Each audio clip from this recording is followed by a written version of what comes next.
Wow, Marcos, where do I begin? You were an amazing man and an amazing friend to have. And I remember first meeting you, you were reserved. You didn't talk a lot. I didn't think you were a very sociable person. Just turns out you're deaf and couldn't hear in your ear.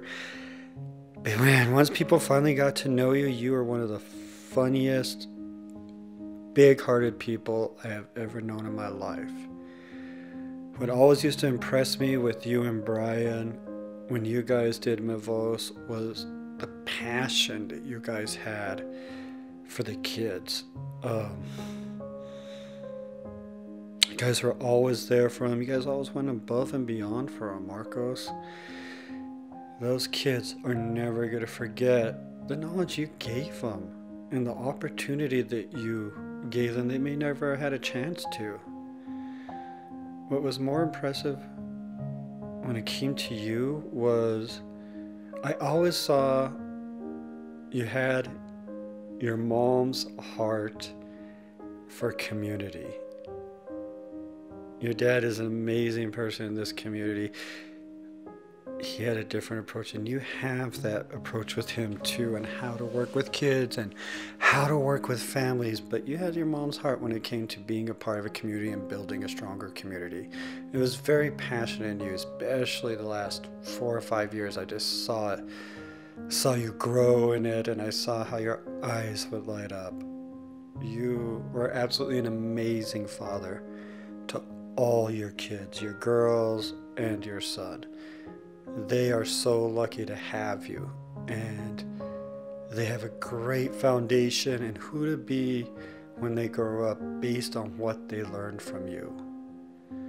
And it's something they'll never be taken away from them.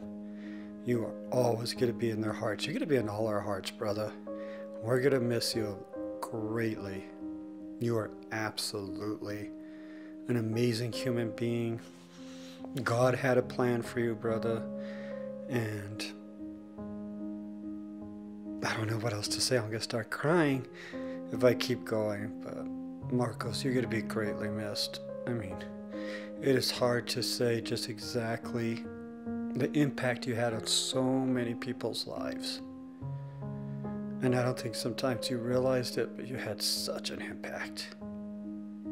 An impact that will stay with us for the rest of our lives, and that we will pass on to other people.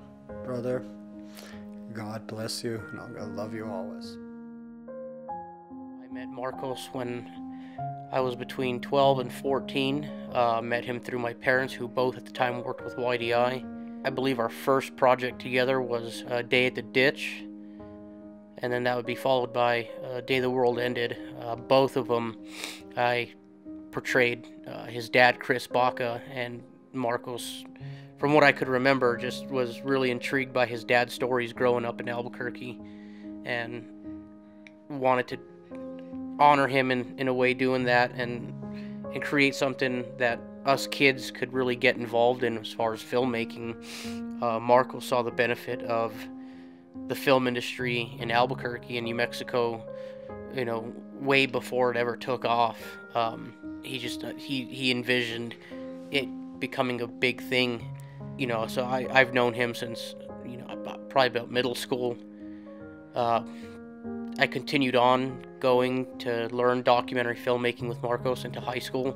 Marcos was just, he's going to be really missed by not just myself, but everybody who he's touched and been part of their lives.